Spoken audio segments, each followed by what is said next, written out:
Assalamualaikum warahmatullahi wabarakatuh. Perkenalkan, nama saya Muhammad Aksal Wahyu Asmi, perwakilan dari kelompok 3 yang beranggotaan Ahzahra Agus Loviani Nugroho, Intan Syifa Rusliani, Erisena Al-Ambia.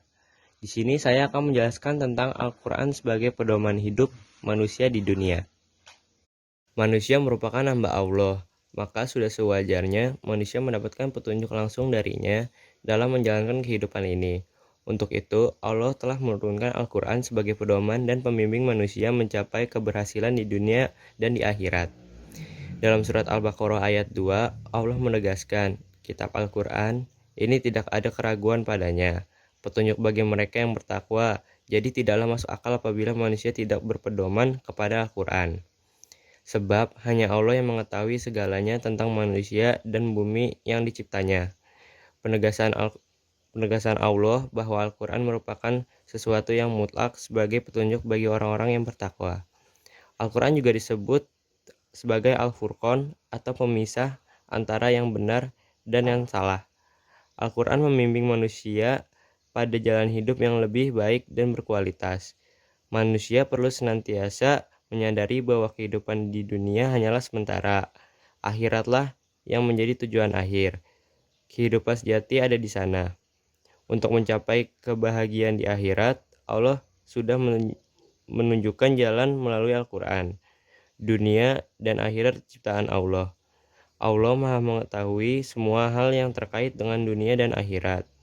Maka Allah sangat paling pantas memberikan petunjuk bagaimana kita bisa mencapai keselamatan dan kesejahteraan di dunia dan di akhirat. Untuk menjadikan Al-Quran sebagai pedoman hidup, manusia perlu menjalankan 5 prinsip 5M. Pertama, manusia harus mengimani Al-Quran dan meyakini bahwa Al-Quran itu merupakan firman Allah yang sifatnya mutlak. Harus pula meyakini bahwa Al-Quran dapat menyelamatkan manusia di dunia dan di akhirat. Yang kedua, membaca Al-Quran dengan tajwid yang benar, sebab arti Al-Quran tidak lepas dari tajwid. Kemudian yang ketiga, ialah berusaha memahaminya. Yang keempat, ialah mengamalkan semampu manusia, bukan semaunya. Yang terakhir, ialah mendakwahkan Al-Quran, yakni mengajak orang-orang untuk mengamalkan apa yang diperintahkan dalam Al-Quran sesuai prinsip amar ma'ruf nahi munkar, mendorong pada kebaikan, mencegah kejahatan. Terlebih kepada keluarga kita sendiri. Kalau kita mengajak untuk beribadah, jangan asal-asalan karena keluarga merupakan tanggung jawab kita di hadapan Allah.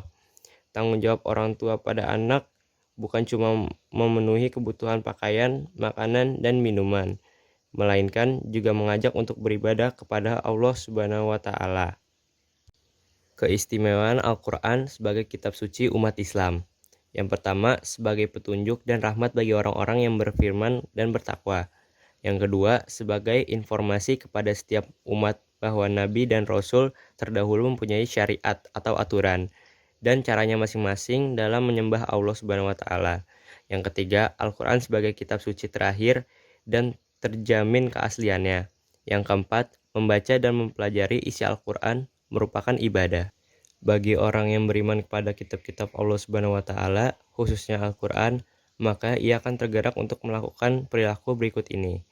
Yang pertama, meyakini bahwa kitab-kitab suci sebelum Al-Quran datang dari Allah Subhanahu wa Ta'ala, tetapi akhirnya tidak murni lagi sebab dicampurkan aduk dengan ide-ide manusia di zamannya. Yang kedua, Al-Quran sudah dijaga kemurniannya oleh Allah Subhanahu wa Ta'ala sampai sekarang. Umat Islam juga sebagai penjaganya. Menjaga kemurnian Al-Quran adalah tugas seorang muslim. Salah satu cara menjaga Al-Quran adalah dengan berusaha menghormatinya, memuliakannya, dan menjunjung tinggi kitab suci Al-Quran. Yang ketiga, menjadikan Al-Quran sebagai petunjuk dan pedoman hidup, dan tidak sesekali berpedoman selain Al-Quran. Yang keempat, berusaha untuk membaca Al-Quran dalam segala kesempatan dikala suka maupun duka. Kemudian belajar memahami arti dan isinya. Yang kelima, berusaha untuk mengamalkan isi Al-Quran di dalam kehidupan sehari-hari, baik di waktu sempit maupun di waktu lapang. Setelah memahami Al-Quran sebagai pedoman hidup manusia dan ajarannya diterapkan dalam kehidupan sehari-hari, maka akan membentuk pribadi mulia dan bisa melakukan hal-hal berikut ini. 1. berperilaku adil. Al-Quran mengatur dan mengajarkan bagaimana bersikap adil dalam berbagai aspek kehidupan. Dengan bersikap adil, manusia akan menjadikan orang-orang menjadi bertakwa. Berperilaku adil dapat diterapkan dalam kehidupan sehari-hari, yaitu dalam bentuk sebagai berikut. Yang pertama, adil dalam menentukan sikap sesuai dengan ajaran. Yang kedua, adil dalam menerapkan hukum. Yang ketiga, adil dalam hidup, artinya menjaga keseimbangan hidup di dunia. Yang keempat, adil dalam membelanjakan harta. Yang kelima, adil dalam memberikan kesaksian. 2. Pribadi yang bersyukur. Orang yang berpedoman pada Al-Quran dalam mencari rezekinya akan selalu mempertimbangkan penilaian. Misalnya, akan mencari rezeki yang halal, tidak berlebihan, maupun untuk mengingat Allah dalam setiap kesempatan. Karena dengan bersikap bersyukur, dia akan mampu menggunakan tenaga, pikiran, dan hartanya untuk Allah.